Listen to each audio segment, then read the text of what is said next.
Ever wondered how a tiny island nation, just a dot on the world map, managed to skyrocket to become one of the richest countries on the planet? From its humble beginnings as a small trading post to its current status as a global economic powerhouse, Singapore's journey is nothing short of awe-inspiring. But what's the secret behind its extraordinary rise to riches? Picture this: low taxes, world-class education, jaw-dropping skyscrapers, and a melting pot of cultures, all nestled in one of the cleanest and safest cities in the world. That's just the tip of the iceberg. Singapore boasts an unbeatable combination of factors that make it an economic heavyweight. So, if you're ready to uncover the secrets behind Singapore's wealth, hit that subscribe button and stay tuned. Located at the southernmost tip of the Malaysian peninsula and with a land area smaller than that of New York's, Singapore has no significant natural resources. Today, the Singapore economy is one of the most stable in the world, with no foreign debt, high government revenue, and a consistently positive surplus. The success of Singapore's economy is driven by its industry, population, and labor force, and the country has become one of the world's richest countries over the years. In the 1960s, its economy actually became the most prosperous in the world, despite a lack of natural resources for export and a small population. But how did Singapore become so rich? Let's forward back in time. Temasek Port, which was once called the City of the Sea, got destroyed by the Javanese in the 14th century. Afterward, it was reborn as Singapore, known as the City of the Lion, in honor of a prince named Parameswara. He was a bit like the Malay version of Alexander the Great and founded something called the Malacca Sultanate. Before 1819, Singapore was a small village where people mainly fished. Then, a British sailor named Sir Thomas Stamford Raffles bought it from the Sultan of Johor for a company called the East India Company. They did this to try to find a new way to China and to stop the Dutch from getting more land in the area. In 1823, this company made Singapore part of its big group of lands in Bengal, and in 1826, it became a British crown colony called the Straits Settlements. Singapore became the main city and took over from Penang in 1837. Because Singapore was in a really good spot and allowed people to trade freely, it became a super important place for trade. Lots of people from China came here to live and work, and they became more than the local Malay population. During World War II in 1942, Japan took over Singapore and changed its name to Sionan, or Southern Light. But in 1945, British soldiers came back and took Singapore back from Japan. In 1946, Singapore became a part of Britain, but it was separate from places like Penang and Malacca. After some protests and disagreements, in 1959, Britain said Singapore could make more of its own decisions, but still be part of the British Commonwealth. Finally, in 1963, Singapore became independent and joined a bigger group of countries called the Malay Federation, but they didn't agree on some things, so Singapore left the Federation in 1965 and became its own country. There are many factors that justify the skyrocketing development of Singapore. The Economist identifies three main factors: the strategic location of the island, just suspended in the Malacca Strait, that guarantees the control on 40% of trading passes; the friendly policies adopted by the government towards foreign investments; an efficient and honest government. Out of these three reasons, only one is a real special thing that helps Singapore do well. Some other places in the world, including some in the same country, have good locations too, but they don't do as well as Singapore. The reason Singapore controls a lot of trade is not why it's successful. It's because Singapore is a great place for businesses. To get businesses to come to Singapore, the country had to make sure it was a safe and honest place to do business. That means there isn't much cheating or stealing. To make this work, the people in Singapore had to give up some of their freedom to have a government that makes strict rules. If someone tries to sell drugs or cheats a lot, they can even get a punishment as serious as the death penalty. Lee Kuan Yew was the leader of Singapore for a really long time, from 1959 to 1990. During his time as leader, Singapore changed a lot and became a very stable and rich country in Asia. He believed that there were 5 important things to make a country successful: having peace and order, good education, getting businesses to come to the country, making people's lives better, and keeping the country safe. He worked hard on all of these things. In the past, before Singapore became a great place, there were many problems like protests and strikes where people argued and sometimes fought. But because Singapore was just starting to be its own country, people were willing to follow tough rules and make sacrifices to make things better. The government, led by Lee, had to stop groups that were causing trouble. They'd also had to stop the communists, who wanted to take control of the country. This made Singapore safe and allowed it to become rich later on. It also made people believe that if they worked hard, they would do well in Singapore. There were some problems in Singapore, like people from different races not always getting along. But Lee Kuan Yew's government made rules to treat everyone fairly, no matter their race. They also encouraged everyone to be proud of their own culture and to learn about other people's cultures. They even made sure that schools taught in different languages like English, Chinese, Malay, and Tamil. They also started something called the People's Association to bring people from different cultures together. Lee was really happy that people of different races could live peacefully. When the British soldiers left Singapore in 1971, it was a bit of a challenge because they were a big part of the economy. Even though Lee started as a socialist, someone who believes the government should control the economy, he realized that the government should just make sure things work well, not take over everything. While some countries didn't like foreign companies, asked for help from other countries, or tried to control their own businesses, Lee's government made it easy for foreign companies to invest in Singapore. This helped Singapore's economy grow. After Singapore became independent, Lee Kuan Yew decided to use English as the main language in the country. This helped Singapore connect with the rest of the world for business. His government also worked hard to make sure that everyone played fair and that there was no cheating or corruption, which can be a problem in new countries. With the help of an economist named Albert Winsemius, Lee's government used Singapore's special advantages like its good location and time zone to make it a big center for finance, money stuff, and shipping, moving things on boats. They also turned empty land into places for factories and made oil refineries on some islands. This made companies like Texas Instruments, Hewlett-Packard, Shell, and Esso want to come to Singapore, and it helped lots of people find jobs. Lee was elected Prime Minister of Singapore for 31 years, making him the longest-serving Prime Minister in the world at the time. Many world leaders have affirmed Lee's political knowledge as being insightful. Such supporters include former Prime Minister of the United Kingdom Margaret Thatcher, who remarked that Lee was never wrong, and former U.S. Secretary of State Henry Kissinger. Former President of the United States Barack Obama stated that he personally appreciated Lee's wisdom. Former Prime Minister of Japan Shinzo Abe stated that Lee was one of the greatest leaders of modern times that Asia has ever produced. The government wanted everyone in Singapore to believe in similar ideas. They started by making sure that schools taught the same things to everyone. Before, different groups ran the schools, but now the government took charge. They believed that education was super important because it helped people reach their full potential. Even though it's a big word, the government believed that if you work hard and do well in school, you should get good opportunities in life.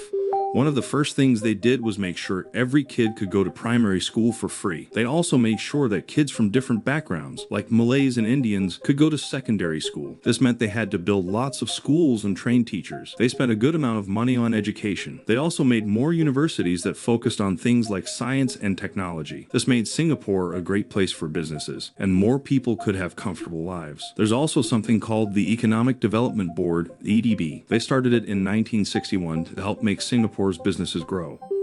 Their job is to make sure there are lots of jobs and good business opportunities in Singapore. They have offices in different parts of the world to talk to other countries and businesses. Back in 1959, the People's Action Party, PAP, became the new government of Singapore. At that time, Singapore had many problems related to society, politics, and money. They really wanted to make Singapore better by focusing on improving the economy. They made some important rules or laws like the Pioneer Industries Ordinance and the Industrial Expansion Ordinance to encourage businesses to grow. The PAP had a plan for the next 5 years, and they called it the Tasks Ahead. In this plan, they talked about being independent, not just in politics, but also in making money. They also mentioned creating a special group to help with economic development, which they called a Statutory Economic Development Board.